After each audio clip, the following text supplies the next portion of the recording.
나는 어떤 시장에서도 기회를 찾는다. 시그널과 수익을 연결하라. 투자의 레벨이 달라지는 관점 독립 프로젝트. 없다가 생긴 것, 있다가 없어진 것을 찾는 것이 주식으로 큰 돈을 버는 비밀이다. 이 둘을 누구보다 빨리 눈치챌 수 있다면 압도적인 초과 수익을 얻을 수 있다. 2017년 34, 무일푼. 첫 월급은 100만원. 연봉을 올려도 여전히 가난했다. 시드머니 480만원으로 3년 만에 30억 달성. 2018년 70억 달성. 퇴사하여 월급에서 독립함. 그러나 실명 위기가 찾아옴. 3시간만 자면서 주식한 결과임. 2020년 100억 달성. 코로나 폭락장 시작. 그러나 장이 무너져도 테마는 움직인다. 2022년 300억 달성. 사모펀드와 비상장회사 투자금 회수. 개미의 전설, 유목민의 투자 인사이트. 투자 방법은 달라도 철학은 같다. 투자는 라이프 스타일과 강력하게 이어져 있다. 오늘도 변함없이 부자 수업에 오신 것을 환영합니다. 여러분과 함께 부자 되는 길을 찾아 나서는 진짜 부자입니다. 오늘 소개할 책은 나의 투자는 새벽 4시에 시작된다입니다. 지은이는 유목민님이고 펴낸 곳은 리더스북입니다. 우리는 보통 성공한 사람의 화려한 면만 보이는 것이 사실입니다. 그들이 그 전까지 얼마나 많은 피와 땀을 흘렸는지는 잘 모릅니다. 오늘 책의 저자도 넘사벽 케이스입니다. 어느 날 주식을 매매하려고 보니 매수 버튼이 보이지 않았답니다. 잠자는 시간을 아껴 회사 생활과 주식 공부를 하다 보니 피곤한 몸이 회복되지 않고 몸이 망가져서 실명위기까지 왔었답니다. 많이 잔 날이 고작 3시간이라고 하네요. 양쪽 어깨가 다 고장나서 지금도 오른팔은 옆으로 들기 힘들답니다. 이렇게 해야 300억이라는 돈을 벌 수 있는 거면 보통 사람이 하기엔 사실 어려울 수도 있습니다. 그래도 다행히 저자가 그렇게 개고생해서 알아낸 자신만의 노하우를 이 책에 많이 공개해 놓으셨더라고요. 주식 투자자라면 한 번은 꼭 읽어봐야 할 내용이 정말 많습니다. 저도 코로나19를 거치면서 그 전까지는 어설픈 가치 투자자여서 신풍제약 같은 주식이 대폭락장에서도 20배씩 오르는 것을 보며 그런 주식을 가치 투자자가 손대는 것이 아니라며 소외된 계좌를 보며 혼자서 위안을 했는데요. 솔직히 그 이후로는 밸류에이션이 나오는 가치 투자만이 주식시장의 정답은 아니구나 하고 깨달았습니다. 그 후론 많은 관점이 바뀌었습니다. 근데 솔직히 장세를 파악 못하고 손절 못한 것이 가장 뼈아픈 과오라고 생각됩니다. 코로나19 터지고 나서도 폭락장이 시작될 때 손절하고 현금을 가지고 대기하면 되는 것을 가치 투자한답시고 계속 들고 있었으니까요. 그리고 공교롭게도 제일 하단 부근에서 손절한 뼈아픈 기억도 있습니다. 여러분들도 저 같은 경험이 있으시다면 혹은 저 같은 경험을 하지 않으시려면 오늘 내용 정말 중요하니 반드시 이해될 때까지 반복해서 들으시기 바랍니다. 다음번 오는 기회는 기필코 반드시 잡아야 하니까요. 투자 대가들의 재테크 투자 노하우는 정말 심플하고 간단합니다. 우린 그걸 망각하고 실천하지 못해서 그들처럼 되지 못한 것뿐입니다. 이제 때가 되었습니다. 오늘도 그들의 노하우를 다시 한번 상기하시고 부자가 되기 위한 정도로 안내해드리겠습니다. 여러분의 미래를 응원하며 바로 출발하겠습니다. 본문. 주식 잘하는 법. 없다가 생긴 것, 있다가 사라진 것. 우리가 주식 투자를 하는 이유는 과정이야 어찌 됐건 투자를 통해 수익을 거두기 위함입니다. 따라서 개인 투자자의 경우 첫 시작은 다들 비슷합니다. 직장 동료나 친구, 어르신 등 지인들에게 정보를 얻거나 나름 합리적 추론을 통해 매매를 결정합니다. 그러면서 얼마를 살지, 수익률은 얼마로 할지 등 다양한 상상의 나래를 펼치면서 시작하죠. 첫 투자로 운 좋게 수익을 거둘 수도 있고 아닐 수도 있지만 결국 시간이 지나 보면 겨우 본전이거나 작건 크건 손실로 마감돼 있을 겁니다. 특히나 이 주식 투자란 것이 인지 편향과 확증 편향, 확대 해석이 지배하는 영역이라 첫 투자로 돈을 번 게 오히려 큰 독이 되어 돌아오는 경우가 허다합니다. 저도 처음엔 그랬습니다. 깡통도 2번 찼습니다. 다행히 투자 금액이 각각 100만원, 300만원이었기 때문에 삶의 타격은 없었지만요. 이렇게 위안하시는 분들 많죠. 제대로 주식 투자를 시작한 것은 2015년부터입니다. 이때부터 제대로 공부하며 투자를 한 것이죠. 2017년에는 월 1억 원의 수익을 거두기 시작합니다. 그러면서 주식에 대한 관점이 어느 정도 자리 잡았습니다. 관점이라고 해서 대단한 것은 아니었습니다. 1. 현재 거래량이 충분하거나 터질 때 1000만 주 이상 터지는 종목. 2. 차트가 바닥이거나 좋은 조정을 받은 종목. 3. 재료를 가지고 있어 테마 형성 시 급등을 기대할 수 있는 종목. 이 세 가지가 익숙한 독자도 있을 겁니다. 나의 월급 독립 프로젝트를 쓴 2017년의 유목민이 가장 믿었던 내용입니다. 이렇게 저만의 관점이 생기면서부터 확실히 시장에 덜 휘둘리게 되더라고요. 이 관점은 흔히 말하는 주식 철학이자 결국 자신만의 주식 공부법과 같은 것이기도 했습니다. 거래량과 차트, 재료가 갖춰진 종목을 찾는 것 자체가 반복적인 공부였던 셈이죠. 시황. 그러던 중 갑자기 한 가지 중요한 관점을 더 깨닫게 돼요. 2019년 3월 투자하는데 엇박자가 너무 심해서 깊은 자괴감에 빠져 있었습니다. 주식이 너무 안 돼서 정말 힘들어하던 시기였더랬습니다. 내가 사면 빠지고 팔면 바로 오르거나 하루 이틀 후에 급등하고 대체 왜 이러지 했습니다. 그러다 어느 날 퇴근길 엘리베이터를 타는데 갑자기 깨달음이 왔습니다. 시황. 제가 사는 섹터의 시황이 그날은 약했는데 저 세 가지 조건만 보고 들어갔던 거죠. 시황의 사전적 의미는 상품이나 주식 따위가 시장에서 매매되거나 거래되는 상황입니다. 시황을 읽는다는 것은 그날 어떤 주식이 매매되고 있는가를 파악하는 것을 말합니다. 매매하는 그날의 테마, 즉 매매 당일 다수 시장 참여자가 관심을 갖는 공통된 주제를 파악하는 것이죠. 가령 당일 코로나19 테마가 강하면 코로나19 시황인 겁니다. 그렇다고 테마와 시황이 동일한 개념은 아닙니다. 테마와 시간의 의미가 합쳐져야 시황입니다. 예를 들어 진원생명과학이라는 종목이 거래량이 충분하고 차트도 바닥인데다 mRNA 백신 임상 1상을 통과했다는 기사가 나왔다고 가정해보세요. 대박이죠. 하지만 코로나가 종식된 후 이 책을 읽는 분에게도 대박일까요? 그때는 주가가 아무런 반응이 없겠죠. 평화산업이 수소 충전 신기술을 개발했다는 뉴스가 떴다고 해보죠. 그날 수소 섹터가 강한 날이라면 평화산업도 강하게 가겠지만 그날 수소 섹터가 잠잠하거나 오히려 하락 중이라면 별다른 주가 반응을 보이지 못할 겁니다. 맞습니다. 그날의 시황이 꼭 필요했던 거예요. 시장에서 그 섹터에 아무런 관심을 갖고 있지 않는데 나 혼자서 좋다고 생각해봤자 시장의 흐름을 거스를 수는 없었던 거죠. 반면에 모두의 관심이 쏠려있는 섹터에서 나온 호재라면 당연히 수급이 몰리게 되는 거고요. 그리하여 2019년 저의 단타 주식 관점은 이렇게 네 가지로 어느 정도 완성이 됐습니다. 1. 현재 거래량이 충분하거나 터질 때 1000만 주 이상 터지는 종목. 2. 차트가 바닥이거나 좋은 조정을 받은 종목. 3. 재료를 가지고 있어 테마 형성 시 급등을 기대할 수 있는 종목. 4. 당일 시황. 그런데 2020년 갑자기 코로나19라는 전염병이 터집니다. 코로나는 전 세계를, 세상을 바꿨습니다. 저는 또 한 번 새로운 관점을 깨닫게 됩니다. 주식 투자에서 수저가 바뀔 정도로 큰 수익의 기회를 포착하는 방법이 있었어요. 5년 전으로 돌아간다면, 만일 여러분이 5년 전으로 시간을 돌릴 수 있다면, 그리고 주식 딱 한 종목만 살 수 있다면 뭘 고르실까요?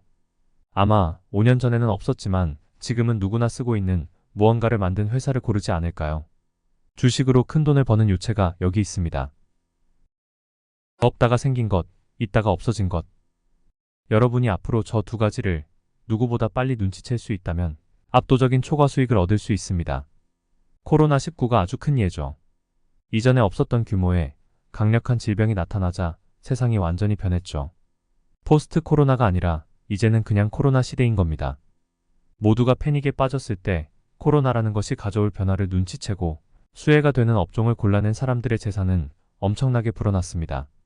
언택트라는 문화가 전 세계를 뒤덮으면서 관련 기술을 가진 회사들은 한국, 미국, 중국 할 것 없이 모두 큰 폭의 가치 상승을 이뤘습니다. 온라인화는 이미 있었지만 더욱 가속시킨 거죠. 페이스북, 마이크로소프트, 구글, 애플, 넷플릭스, 아마존, 줌 등이 모든 악재를 씹어삼키며 역사적 신고가를 써내려갔습니다. 또 백신을 만드는 화이자, 모더나, 존슨앤드존슨 등의 주가도 끝을 모르고 올라갔죠. 특히 모더나를 모르는 투자자는 없을 것입니다. 모더나는 코로나19 mRNA 백신을 만든 미국의 벤처 상장사죠. 이 시기에 무려 10배 이상 주가가 상승했습니다.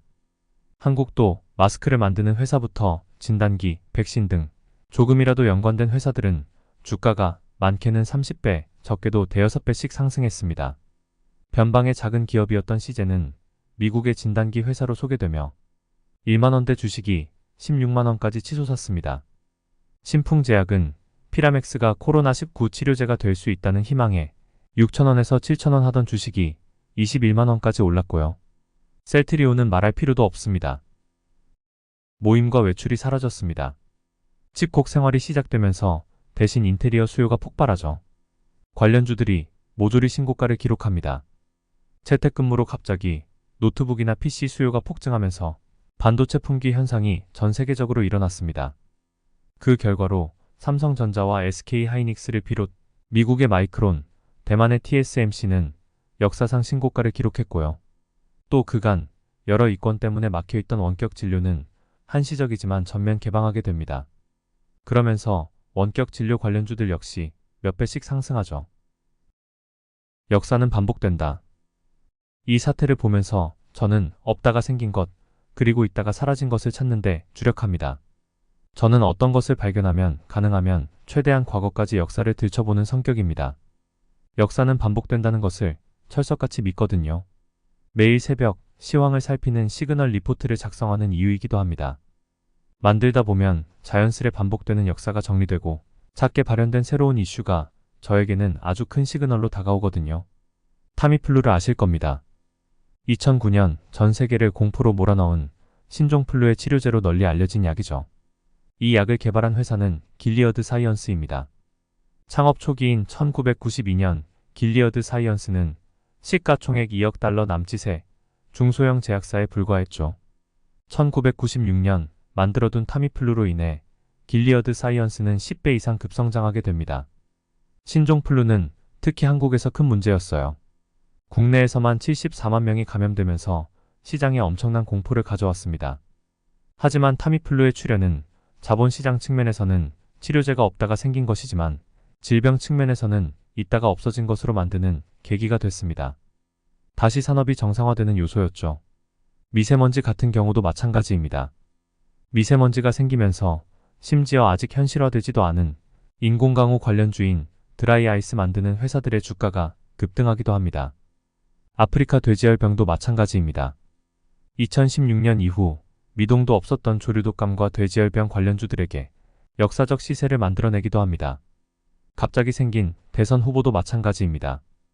2021년 20대 대통령 후보로 부상한 최재형 전 감사원장과 윤석열 전 검찰총장은 없다가 새로 생긴 후보인 만큼 거의 모든 관련주들이 급등하게 되죠. 거시적인 측면에서도 이 없다가 생긴 것의 관점은 커다란 기회를 포착하는 데 도움이 됩니다. 2020년 3월 코로나19로 갑자기 재난지원금이 생겨날 때 미국에서 현금 보너스가 들어올 때 생긴 일들이 대표적인 예죠. 역사상 가장 엄청난 현금 유동성으로 미국 증시 전체가 크게 상승했습니다. 현금 보너스가 들어올 때마다 다우와 나스닥 지수가 신고가를 경신한 사실이 이를 증명합니다. 그리고 이제 우리가 맞닥뜨릴 2021년 10월 이후 미국의 현금 보너스 중단과 2022년 초에 생길 미국 연방준비제도의 금리 인상과 테이퍼링은 있다가 없어지는 일들의 임팩트를 우리에게 줄 것입니다. 결국 시장 전체를 움직이는 주가의 등락은 이 커다란 두 가지 요인으로 움직이는 것을 느끼실 수 있을 것입니다. 주식 잘하는 법. 다시 한번 말씀드릴게요. 주식 잘하는 방법입니다. 없다가 생긴 것과 있다가 없어진 것을 구별할 수 있는 눈을 가지시면 돼요. 듣기에는 쉽죠. 하지만 그런 눈을 갖는 것은 매우 어렵습니다. 그리고 이 관점이 더 예리해지면 없어질 것 같다, 생길 것 같다라는 시그널을 캐치하게 됩니다. 그런데 가장 핵심은 따로 있습니다. 바로 매일 한다는 것입니다. 주식을 잘하기 위해서는 반드시 해야 하는 것, 그것도 매일 하루도 빠지지 않고 해야 하는 것이 있습니다. 바로 관찰입니다. 매일 관찰하셔야 해요. 주식과 관련된 모든 것입니다. 당신이 주식으로 월급 독립을 하고 수저를 바꾸길 바란다면 그 욕심만큼 관찰해야 할 범위가 넓어질 것입니다.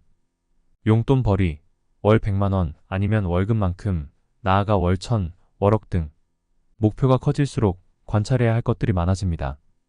그 관찰을 매일 기록하고 쌓아나가다가 어느 날 이상 현상을 발견하고 그 이상 현상을 과거에 쌓아온 데이터와 비교하여 주가를 예측하는 것입니다. 현재의 아주 작은 시그널을 포착하고 과거의 사례와 연결시켜 미래를 상상해내는 것입니다. 이 관찰이 저에게는 매일 새벽 작성하는 시황 리포트인 것이고 누적된 관찰이 바로 지식입니다. 그리고 이 지식은 주식 투자 메커니즘의 핵심이 됩니다. 거인은 라이프 스타일에 투자한다. 지금까지 주식 시장을 관찰하면서 자본소득을 일궈낸 많은 투자자들의 공통점을 발견하게 되었는데요. 그들은 자신만의 투자 원칙을 가지고 있었고 표현과 과정은 다르더라도 결국 인간의 라이프 스타일에 투자하고 있었습니다. 투자의 대가들 뿐만 아니라 단돈 1달러를 들고 투자하는 개인 투자자도 스스로는 눈치채지 못할지언정 결국 라이프 스타일에 투자하고 있다는 사실도 깨달았습니다. 이 라이프 스타일이란 간단하게 말해서 사람들의 행동 양식입니다. 하루 동안 가능한 한 많은 사람이 비슷한 행동 양식을 보일수록 시장이 커지고 그 커진 시장에서 가장 많은 사람의 선택을 받는 회사들의 가치가 올라갑니다. 자산이 커질수록 이러한 라이프 스타일에 투자하는 게 매우 안전하고 안정적이며 이상적인 투자라는 것을 대가들은 인지하고 있었습니다. 그런데 대가들은 현재의 익숙한 라이프 스타일에 대한 투자를 선호하는 게 아니었습니다. 대가들은 앞으로 바뀔 라이프 스타일을 예측하고 대비하고 있었어요. 아직 대다수 사람들이 부정적이거나 모호하다고 생각하고 있을 때 대가들은 다가올 변화에 투자하고 있었던 거죠. 작은 변화의 순간을 일찍 눈치채고 남들보다 빠르게 그 시장을 선점해 나갔던 것이죠. 아직 오지 않은 삶의 형태. 비디오 시대를 넘어서 DVD가 도래하고 블루레이라는 미디어가 도래했을 때 여전히 대중은 해당 미디어를 빌리거나 구매해서 보는데 그쳤습니다. 누구나 매장에 가서 계단 가격으로 비디오를 빌리고 다시 매장에 반납하는 행동이 전 세계 공통의 라이프 스타일이었습니다. 당시 미국에는 블록버스터라는 공룡 비디오 대여점이 있었죠. 블록버스터는 미국 전역 9,000개의 오프라인 매장에서 매년 30억 달러를 벌어들이는 규모로 성장했습니다. 우리나라도 비디오 대여점과 만화책을 빌려주는 업종이 크게 성장했었죠. 그런데 넷플릭스는 새로운 사업을 시작했습니다. 한 달에 몇 개의 비디오를 빌려도 가격이 균일했습니다. 거기에 직접 오프라인 매장을 방문할 필요도 없도록 우편으로 배송해줬습니다. 회수도 우편으로 대체했고요. 처음에 모두가 넷플릭스는 망할 것으로 생각했습니다. 가뜩이나 느린 미국 우편 배송 시스템은 비디오 대여업에 어울리지 않는다고 생각했거든요. 하지만 사람들은 조금 느리더라도 편안하게 원하는 타이틀을 구독할 수 있다는 데 열광했습니다. 시간이 흐른 뒤 결국 블록버스터는 파산했고 넷플릭스는 그 자리를 꿰차고 지금의 독보적인 위치에 오르게 되고요. 넷플릭스는 개별 대여 시스템을 정기 구독 형태로 만들었고 구독 형태가 없다가 생김 오프라인 방문 시스템을 우편 배송 형태로 바꿨습니다. 배송 서비스가 없다가 생김 광대역 인터넷 보급과 더불어 전 세계의 온라인 구독 모델을 만들었고요. 특히 아마존 프라임이 있었음에도 현지화 전략을 통해 더 크게 자리 잡게 됩니다. 그럼 애플은 어떤가요? 아이폰 전과 후로 인류 역사가 나뉘죠. 인류가 스마트폰을 몸에 붙이고 살다시피 할 정도의 라이프 스타일을 만들어낸 회사입니다. 마이크로소프트는 윈도우라는 것을 만들어냈죠. 전 세계 기업의 절반이 이 회사의 운영체제를 사용합니다. 기업의 라이프 스타일을 만들어낸 회사네요. 인간의 24시간을 훔친 기업들. 왜 라이프 스타일을 장악한 기업들이 성공하게 될까요? 인간에게 24시간은 누구에게나 동등합니다. 그리고 이 24시간 중에서 일부를 점유하는 기업들은 전 세계 어디서나 압도적인 시총을 자랑하게 됩니다. 즉, 인간의 한정적인 24시간을 점유하는 기업들이 시장을 지배하는 것입니다. 누구나 알만한 종목을 예로 들어볼까요? 애플은 깨어있는 시간 대부분을 점유합니다. 그래서 세계에서 제일 시총이 높습니다. 무려 3천조 원을 넘어선 적도 있습니다. PC를 쓰는 사람은 마이크로소프트의 윈도우 운영체제를 사용합니다. 최근에는 윈도우 365를 출시하면서 클라우드 영역까지 제패하려고 하고 있습니다. 마이크로소프트의 시총 역시 3천조 원에 육박합니다. 구글은 또 어떻고요? 검색 플랫폼은 구글이 전 세계적으로 압도적인 이용률을 보이고 있습니다. 구글의 모회사 알파벳의 시총은 1,000조 원입니다. 나이키도 다 아실 겁니다. 스포츠 하면 떠오르는 브랜드 나이키 역시 가장 많이 팔리며 사용되고 있습니다. 시총은 300조 원입니다. 넷플릭스는 OTT 중 가장 높은 점유율을 차지하고 있습니다. 시총은 250조 원을 넘어섰습니다.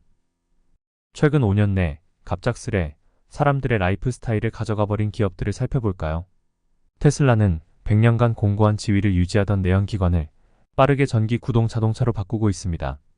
사람들은 테슬라가 바꿔가는 새로운 라이프 스타일에 환호하고 있고요. 그에 화답하듯 테슬라의 시총은 1000조 원을 넘어섰고 일론 머스크는 세계 최대 부호 자리에도 올랐죠.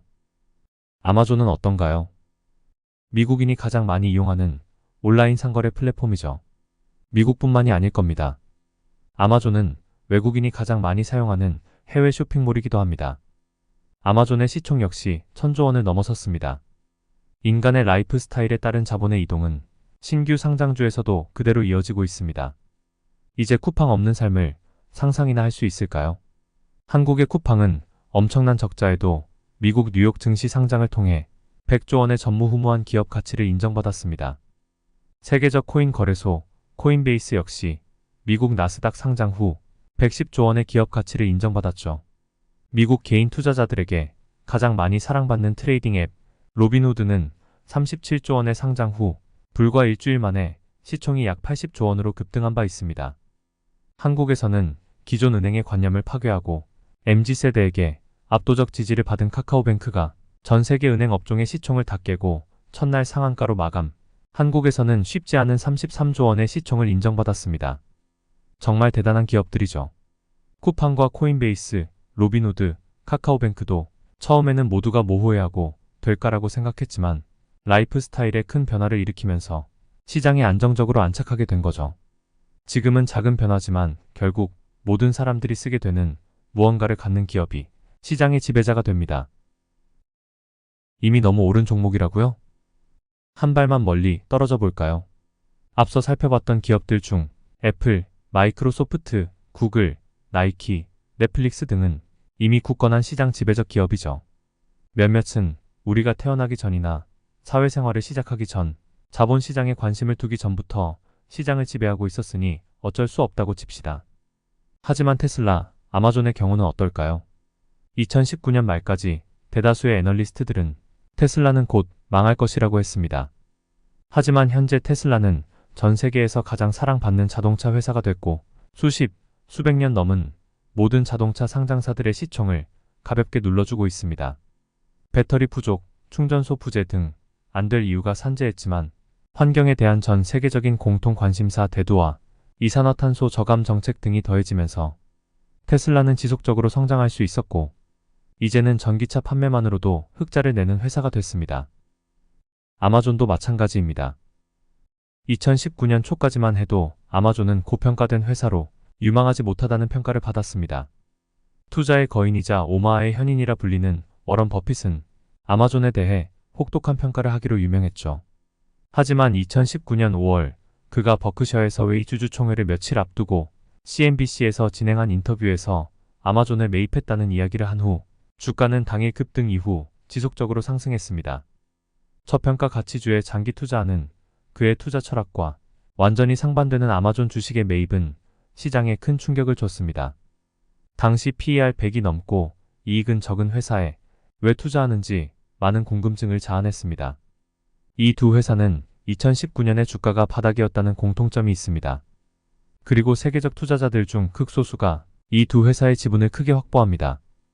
대표적으로 크레디트 스위스가 그렇게 했죠. 2019년 아마존은 매출 증가폭에 비해 이익이 계속해서 줄었습니다. 과도한 투자와 지출 증가에 대해 많은 애널리스트들은 비관적 전망을 쏟아냈죠. 테슬라 또한 마찬가지입니다. 탄소 배출권으로 이익을 내고 연명하는 데 그쳤을 뿐 그들의 자동차는 조잡한 마감과 자동차 업계의 눈높이를 못 맞추는 품질로 언제나 냉혹한 평을 들어야만 했습니다. 하지만 이 두 회사에는 이런 혹평 외에도 또 다른 공통점이 있었습니다. 아마존의 CEO 제프 베이조스는 물류창고 자동화를 위한 투자를 몇 년째 이어가던 중이었습니다. 이를 통해 당시 미국 시장의 느린 물류와 배송 시스템을 획기적으로 개선할 수 있을 것이라고 발표했죠. 테슬라 역시 마찬가지였습니다. 중국 상하이 공장 신설을 위해 많은 지출을 했습니다. 두 회사 모두 물류창고와 생산공장 증설을 위해 큰 투자를 하느라 매출이 증가해도 이익이 증가하지 않았던 거죠. 그렇게 아마존과 테슬라는 많은 투자자 사이에서 인기가 없어지고 조용한 주식이 됐습니다. 하지만 2019년 물류창고가 완성되고 상하이 생산공장에서 전기차가 뽑아져 나오자 상황은 역전됐습니다. 그 후 단 2년간 두 회사의 주가는 3배가량 상승하게 됩니다. 대부분의 사람이 혹평을 내리던 회사였지만 두 회사의 물류센터와 상하이 공장 신설은 주가 상승을 예고하는 시그널이었던 거죠. 투자의 기회는 언제나 모호성과 불확실성에서 1등을 할 수 있는 기업에서 나옵니다. 논란이 많다는 이야기는 모호성과 불확실성이 있다는 이야기입니다. 바로 이때가 기회인 거예요. 나만의 투자 메커니즘. 저는 2019년까지만 해도 그냥 좋은 주식을 싸게 사고 수익이 나면 매도한다는 생각으로 주식을 매매했습니다. 그렇기 때문에 수익이 나면 가능한 한 재빠르게 매도하는 단타 전략에 치우쳤고요. 해당 종목의 목표가나 매도가, 매수가는 아예 제 고려의 대상이 아니었습니다. 그러다가 어느 순간 깨닫게 됐어요. 주식의 메커니즘을 말입니다. 모든 사물의 움직임에는 메커니즘이라는 게 있잖아요. 어떤 사물이 어떻게 작동하는지에 대한 원리를 말하는 건데요. 이게 주식에도 있더라고요. 주식은 관찰을 통해 지식을 쌓아야 합니다. 그래야 없다가 생기거나 있다가 없어지는 변화의 순간을 발견할 수 있어요. 그런데 이 변화의 순간을 감지하게 되는 작은 이벤트가 있습니다. 코로나19 감염 확산이라든가 이에 따른 미국 정부의 현금 보너스 지급 정책 결정 등을 예로 들 수 있을 거예요. 이것을 저는 시그널이라고 부릅니다. 자신이 가지고 있는 지식이라는 과거의 데이터베이스를 기반으로 현재 발생한 시그널을 포착해서 미래를 예상하는 것. 이게 바로 투자의 메커니즘이었던 거죠. 저는 이것을 아래와 같이 다시 세분화합니다. 투자의 메커니즘. 1. 꾸준한 관찰을 통해 지식을 쌓고 2. 없다가 생기고 있다가 없어지는 시그널을 발견하고 3. 매매를 결정하기 위해 자신만의 실행 전략을 결정합니다. 4.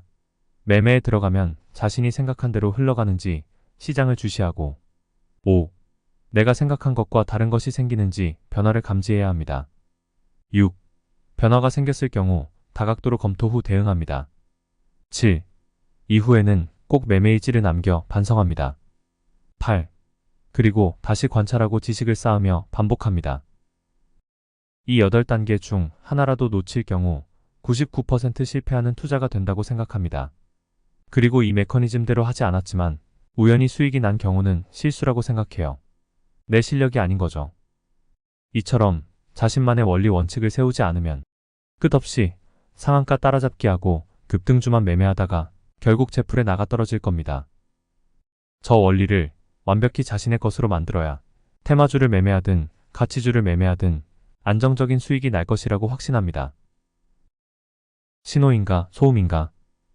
무수하게 쏟아지는 뉴스와 공시, 정보에서 어떤 것이 돈으로 연결될 것인가? 돈으로 연결한다는 것은 단순하게 주식에만 통용되는 게 아닙니다. 가상화폐일 수도 있고 비상장 주식이나 펀드일 수도 있습니다. 부동산일 수도 있죠. 돈이 아니라 이성과의 연애라고 한다면 상대방의 말이나 행동, 몸짓 등에서 진짜 마음을 읽어내는 것과도 같겠죠. 무수한 데이터에서 노이즈가 아닌 진짜 시그널을 찾는 능력이 있으면 어느 영역에서건 게임 체인저가 됩니다. 이 책이 출간될 2022년에는 아마 미국의 테이퍼링, 중국의 부동산 문제, 한국과 미국의 금리 인상, 오미크론을 넘어서는 새로운 코로나의 부상, 전 세계 긴축으로 인한 경기 침체 가능성 등 다양한 이슈가 쏟아질 겁니다. 그 속에서 시장 참여자들은 매일, 아니 하루에도 몇 번씩 울고 웃고를 반복합니다. 하지만 시간이 지나고 보면 대부분의 이슈가 그저 노이즈에 불과했음을 깨닫게 됩니다. 거시적이고 전 세계적인 사건만 우리를 흔드는 것이 아닙니다. 심약한 개인 투자자들은 매일 일어날 수밖에 없는 일에도 일희일비합니다. 주식시장이 아주 조금만 흔들려도, 환율이 움직이거나 장기 채권 금리가 움직여도, 기관 외인의 매매 동향에도 크게 요동치죠. 이뿐일까요? 정치 이슈나 국제 정세 문제나 대내외 경제 이슈가 발생하면 호들갑을 떨면서 망할 거야를 외쳐댑니다. 또 발생했던 이슈가 사그라들면 그때 살 걸로 바로 돌변하죠. 증시가 조금 하락하면 세상 망한 듯 괴로워하다가 다음날 시장이 급반등하면 또 따라잡기로 매수합니다. 이런 마음으로 주식을 할 때 문제는 계좌가 줄어드는 게 아닙니다. 가장 치명적인 문제는 투자 심리에 번아웃이 온다는 것입니다. 인간의 정신력은 무한하지 않습니다. 한계가 있어요. 투자 번아웃이 오면 아주 작은 증시 변동에도 모든 주식을 포기하는 상황이 발생합니다. 한 번쯤은 겪어보셨을 겁니다. 버티고 버티다가 아무것도 아닌 악재에 자포자기로 전 종목 손절해버리는 상황을 말입니다.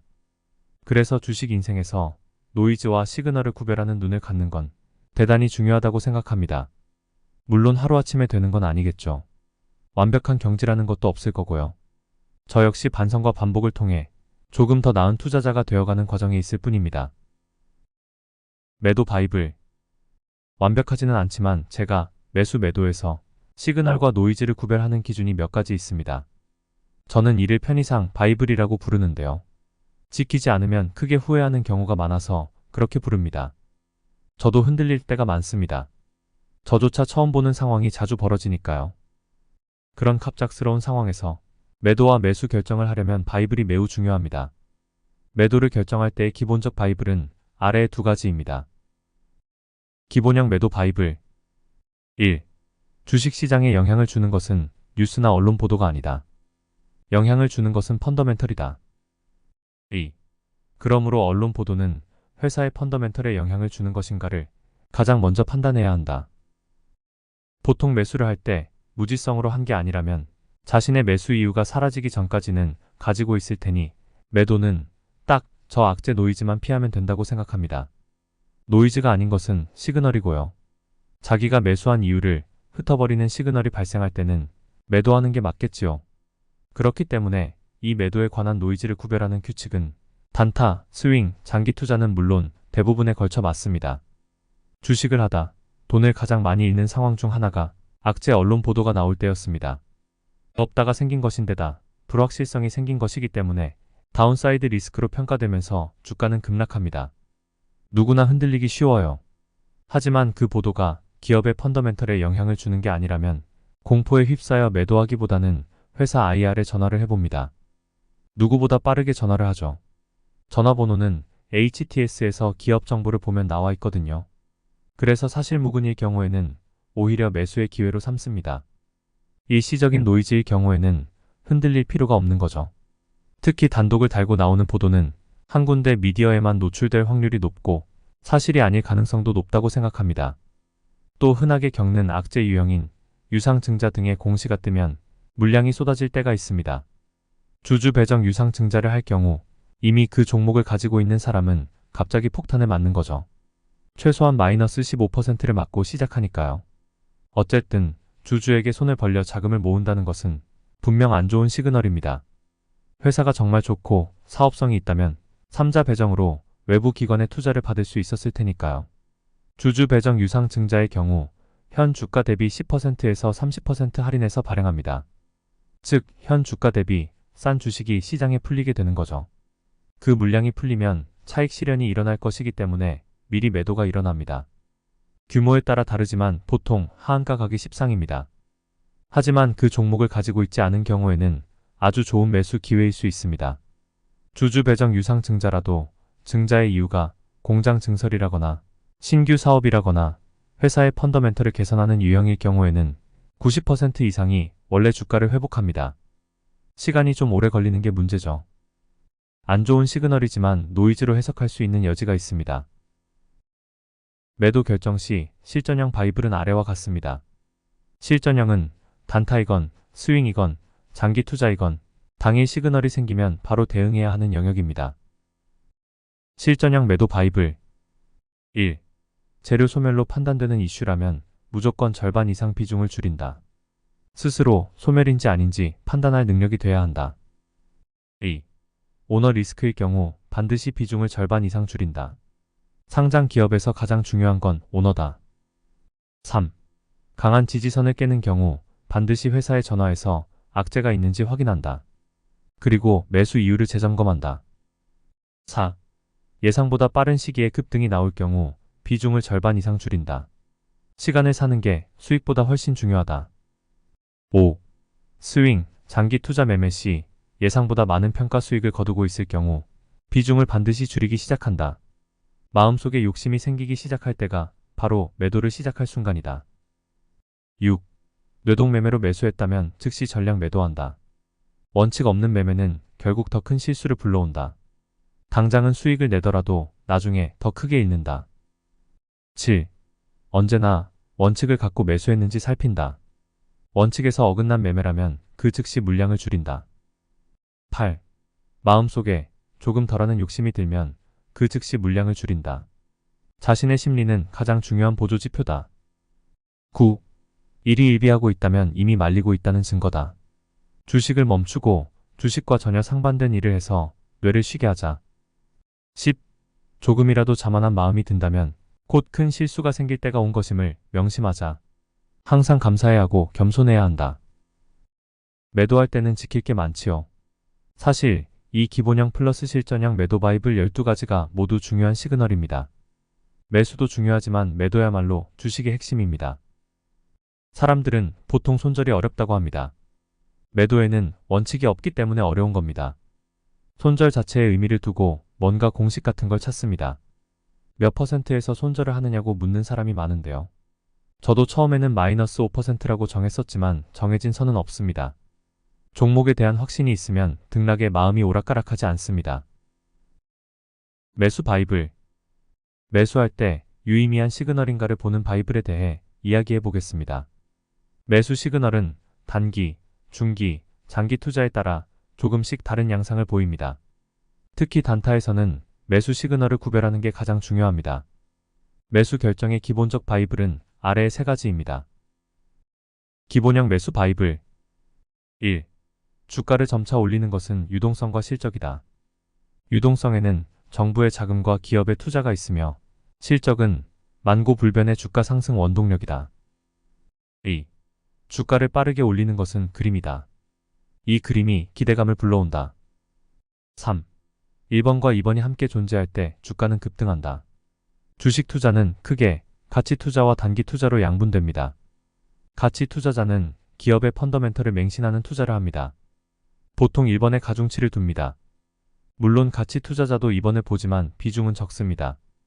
보통 실적만 보다가 몇 년씩 빠지는 주가를 하염없이 바라보는 투자도 종종 나오죠. 단기 투자자는 사실 1번도 2번도 보지 않는 편입니다. 이벤트 드리븐 투자라고 하죠. 단기 이슈에 대응해 아주 짧은 시간 내에 사고팔고를 마무리합니다. 굳이 1번과 2번 사이에서 따지자면 2번에 더 비중을 둡니다. 1번은 마음의 위안을 얻기 위해 아주 조금의 가중치만 두죠. 저도 초단기 투자인 스캘핑까지 해봤기 때문에 아주 잘합니다. 그러나 단기 투자는 단기간에 큰 수익을 벌어들일 수 있다는 강렬한 유혹에 생각 없이 뛰어들었다가는 낭패를 보기 십상이죠. 정말 많은 것을 포기하고 집중적으로 달려들어야 겨우 성공의 가능성을 볼 수 있는 게 단기 트레이딩입니다. 그런데 가치 투자도 단기 투자도 아닌 영역이 있습니다. 저는 단순하게 펀드 투자로 지칭하는데요.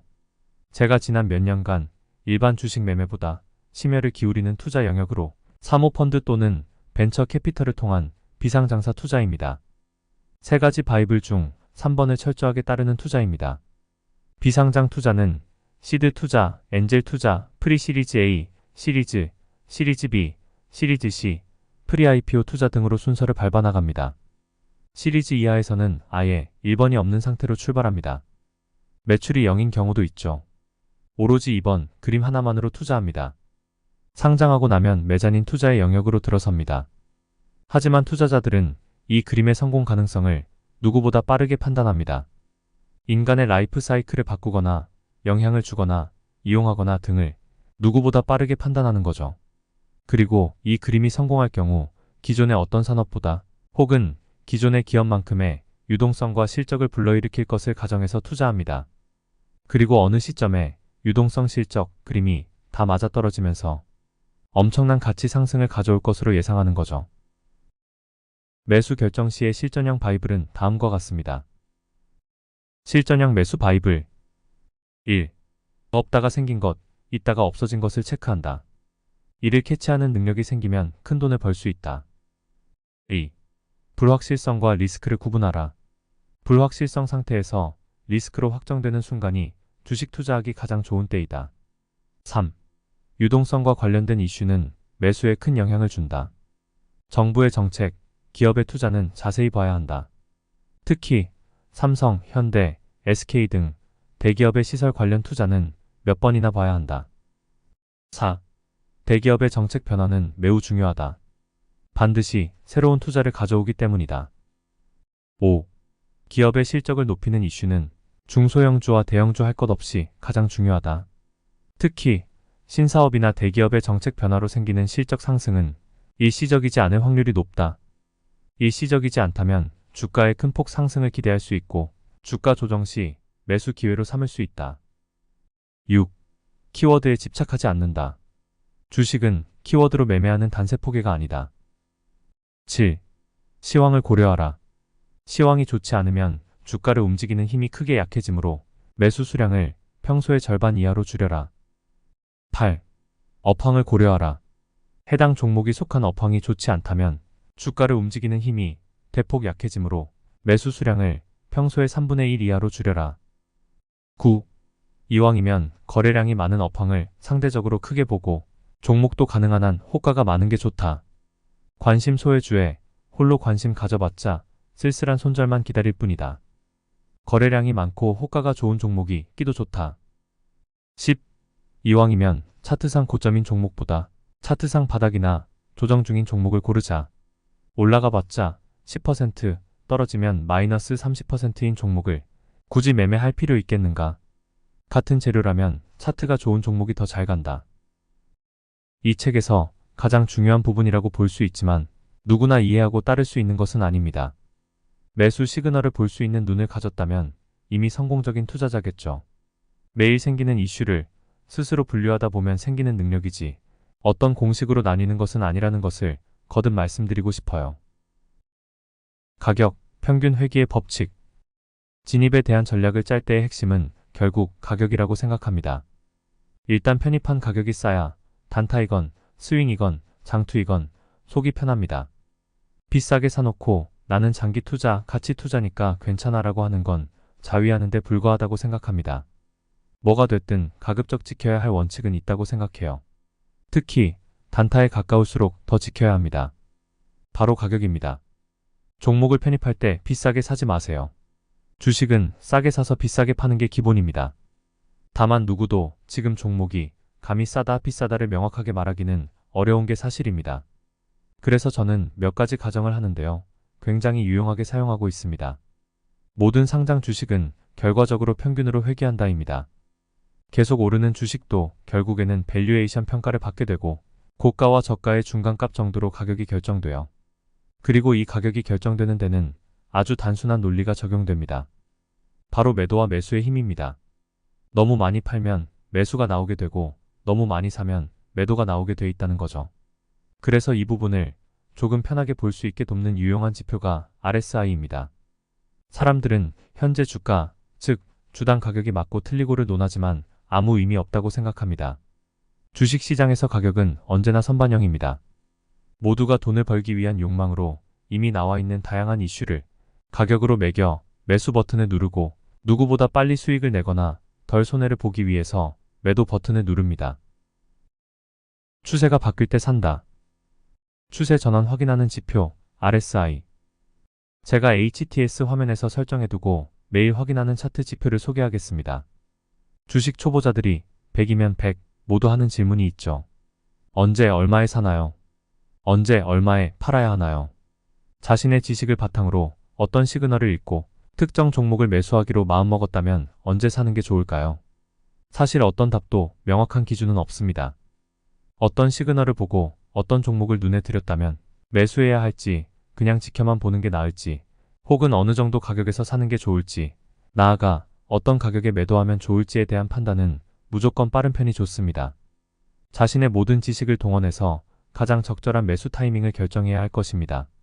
저는 어떤 종목을 매수하거나 펀드 상품, 비상장 투자를 검토할 때 수십 가지 상상을 합니다.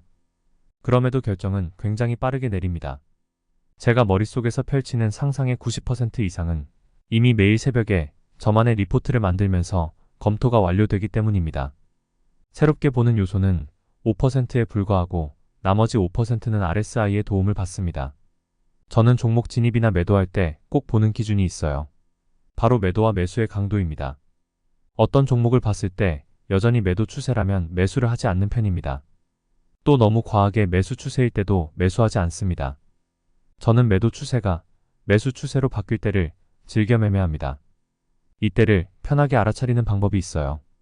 HTS에서 보조지표인 RSI를 설정해두고 지켜보면 됩니다. 이 지표를 쓰는 사람은 많아도 제대로 이해하고 쓰는 사람은 많지 않더라고요. RSI는 추세가 가지고 있는 강도를 의미하는 것으로 추세의 강도를 백분율로 나타낸 것입니다. 기준 일수와 규모를 가지고 측정하는데 상승이 없었으면 0, 하락이 없었으면 100의 값을 갖습니다. 이 지표의 핵심은 상대적입니다. 0에서 100 사이에서 움직이는 지표입니다. RSI를 14 기준으로 설정하고 지표가 0이라면 주가가 14일간 상승 없이 하락만 한 경우이고 100이라면 주가가 하락 없이 14일간 오르기만 했다는 뜻입니다. 간단하게 말해서 RSI 값이 30아래면 과매도이고 70이면 과매수로 봅니다. 저는 과매도에서 매수를 시작하고 있죠. 가장 즐기는 매매는 과매도 상태에서 더 이상 매도가 나오기 어려울 때입니다. 대개 RSI 30을 하향 돌파할 때 분할 매수를 시작합니다. 어찌 보면 매도가 있다가 없어질 때라고 할 수 있겠죠. 보통 RSI는 14일 기준으로 세팅되어 있는데 저는 RSI를 18일과 30일로 설정한 두 개의 지표를 봅니다. 너무 많은 종목이 검출되는 것이 싫고 여러 번의 매매보다는 몇 번의 확실한 매매에 큰 돈을 넣어서 수익을 내고 싶기 때문입니다. 키움증권 HTS에서는 조건 검색 실시간 메뉴에서 따로 검출할 수 있습니다. 이 전략은 큰 돈을 확실하게 넣고 적은 회전율로 큰 수익을 기대할 경우에도 좋지만 단타에도 잘 맞습니다. 하루에도 여러 개를 이런 식으로 매매할 수 있으니까요. 이 방법이 저와 더 잘 맞았던 이유는 아무래도 제가 거래량을 중요하게 보기 때문이 아닌가 싶습니다. 매도가 계속된다는 것은 반대로 더 이상 매도할 것이 없어지는 순간도 곧 온다는 뜻이 되거든요. 그리고 그렇게 더 이상 매도할 게 없는데도 거래량이 터지면서 하락을 한다면 마지막 손절 물량이라고 생각할 수 있기 때문입니다. 특히 모두가 아는 종목, 섹터, 테마라든가 최근에 급속도로 관심을 일으켜 큰 시세를 줬다가 별다른 악재 없이 가격 조정이 일어나고 거래량이 감소한 경우 더욱 잘 들어맞습니다. 물론 90%의 사전 지식과 5%의 새로운 팩터를 알고 난 후에야 RSI로부터 5%의 도움을 받아 매매할 수 있는 것입니다. 무조건 RSI 하나로만 접근해서 성공한다면 이미 인공지능이 더 잘하고 있겠죠. 실제 종목 매매로 살펴보겠습니다. 케이스 스터디 SK하이닉스. SK하이닉스입니다. 디램의 현물가가 고정가를 하회하면서 촉발된 반도체 업황의 악화는 삼성전자와 SK하이닉스를 강타했습니다. 사실 미국 반도체 생산 기업인 마이크론 테크놀로지의 하락세를 보면 삼성전자와 SK하이닉스의 하락은 당연한 것이기도 했습니다. 그러다가 2021년 8월 10일 반도체 디램의 덤핑 판매가 불거지면서 급락이 시작됐죠. 특히 RSI 18 기준 8월 12일 목요일에는 과매도에 들어갔습니다. 이런 대형주가 과매도라니 더구나 반도체 고정가가 낮아지면 매출에 직결되니 악재인 것은 맞지만 불확실성은 10월 정도면 거치고 리스크로 확정될 것으로 생각했습니다. 10월 중순 정도의 3분기 실적을 바탕으로 내년 1, 2분기를 예측할 수 있을 거니까요. 불확실성과 리스크는 별도로 봐야 합니다. 이렇게 RSI 18 기준 과매도인 상황에서 다른 한 가지 지표를 중요하게 보고 있었습니다. SK하이닉스의 PBR, 즉 주가순자산 비율입니다. 이때 PBR이 1배 미만을 기록합니다. 2004년 이후 SK하이닉스의 PBR이 가장 낮았던 시기는 2007년에서 2008년 리먼 브라더스 사태가 터졌던 금융위기 시기로 그때 유일하게 1배를 하회했습니다. 즉 SK하이닉스의 PBR 1배 미만은 최악의 경제위기 상황에서나 나타나는 지표라는 이야기입니다. 증권사 HTS의 PBR은 결산 연도를 기준으로 계산되기 때문에 2020년 결산 기준입니다. 이를 2021년 예상 실적으로 변환해서 추정하면 2021년 8월 12일에 98,900원은 거의 금융위기급의 수준인 PBR을 보여주고 있었습니다. 거기에 현재 디램의 덤핑은 DDR4였습니다. 연말 인텔이 DDR5 지원 CPU를 선보이면 빠르면 내년 1분기 말 정도에는 SK하이닉스가 DDR5로 새롭게 시장을 개척할 수 있을 것이라고 봤습니다. 다음 날인 8월 13일을 바닥으로 SK하이닉스는 상승 곡선을 타게 됩니다. 퍼센트로 치면 총 10% 정도의 상승인데요. SK하이닉스는 사려고 마음먹는다면 수백억 원도 쉽게 살 수 있죠. 거기에 신용의 CFD도 되기 때문에 단기 매매건, 스윙이건, 장투건 마음 편하게 매매할 수 있는 자리가 되는 거죠. 믿건 안 믿건 저는 2021년 8월 13일 금요일 SK하이닉스가 재차 하락하는 공포의 순간에 지금은 더 빠지지 않는다라고 확신하며 위에 설명한 내용들에 관해 이야기해 주었습니다. 그리고 그날이 바닥이었죠. 케이스 스터디 아모센스. 신규 상장주에서는 RSI를 다르게 생각해야 합니다. 상장된 지 오래되지 않은 주식은 볼 수 있는 지표가 더욱 한정적입니다. 때문에 신규주는 충분한 지표를 가져갈 수 있을 때까지 기다리거나 진입 시 남들이 보지 못한 것들을 최대한 확보한 다음에 매매를 결정해야 합니다. 제가 아모센스에 처음 관심을 둔 이유는 코로나19 사멸 UV 조명 때문이었습니다. 관련주를 조사하던 중 아모센스가 나왔습니다. UVD LED용 세라믹 기판 제작 기술을 확인했습니다. 거기에 무선 충전 기술까지 보유하고 있다는 사실도 확인했습니다. 그러나 신규주라서 진입 결정이 녹록지는 않았습니다. 다만 상장 때부터 150억 원, 500억 원 이상의 거래 금액이 터졌다는 점에서 이 종목은 시장에 관심이 몰려있고 많이 사서 많이 팔 수 있는 끼를 가졌다고 볼 수 있었습니다.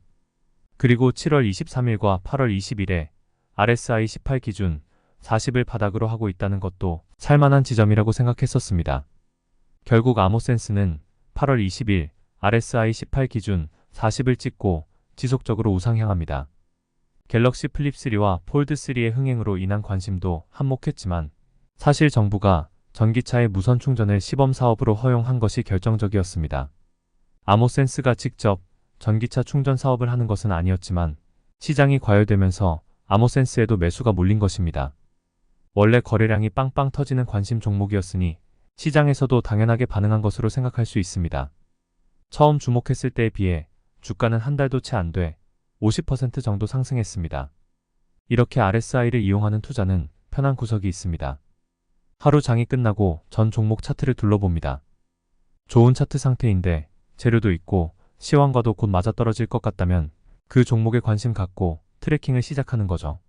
그러다 보면 수익이 떨어집니다. 단, 처음에 강조했듯 90%의 사전 지식과 5%의 뉴 팩터를 구분할 수 있는 눈이 꼭 필요해요. 지은이 소개. 유목민. 대한민국의 투자자이자 기업가, 작가이다. 삼수 끝에 단국대 법학과에 입학, 12년간 사법시험을 준비했으나 결국 낙방. 35세 비정규직 아르바이트로 사회생활을 시작했지만 벌이의 한계는 명확했다. 38이 되던 2015년부터 본격적으로 주식 투자를 시작했고 3년 만인 2017년 누적 수익 30억 원을 달성했다. 나의 월급 독립 프로젝트는 저자가 하루 12시간씩 일하면서도 어떻게 월급 독립에 성공할 수 있었는지 그 생생한 스토리를 담았다. 2019년 출간 즉시 큰 관심을 모으며 베스트셀러에 올랐고 이후 투자를 시작하는 직장인들의 필독서로 자리매김했다. 첫 책을 출간하고 3년이 지나는 동안 투자 방식과 포트폴리오를 다변화하면서 자산이 300억 원을 넘어섰다. 오늘 준비한 내용은 여기까지입니다. 부자가 되기 위한 재테크 방법은 단 한 가지만은 아닙니다. 여러분의 소중한 의견을 남겨주셔서 건설적인 토론의 장이 되었으면 합니다. 한두 번 듣고 잘 실천했다면 이미 부자가 되어 있겠죠. 그러니 시간 나실 때 여러 번 듣고 체화하셔서 꼭 부자 되시기 바랍니다. 그리고 책을 매수하셔서 더 깊게 읽어보시고 자기 것으로 만드시면 더 큰 부를 얻으실 겁니다. 마지막으로 구독, 좋아요, 알림 설정해주시면 투자해놓은 부동산과 집이 최고가를 갱신하고 주식에서 물린 종목 떡상하며 계좌가 붉게 불타오르고 가상화폐 역시 떡상하여 최고급 차 한 대 사실 겁니다. 저는 다음에 더 좋은 영상으로 찾아뵙겠습니다. 진짜부자 채널과 함께 진짜부자 되세요.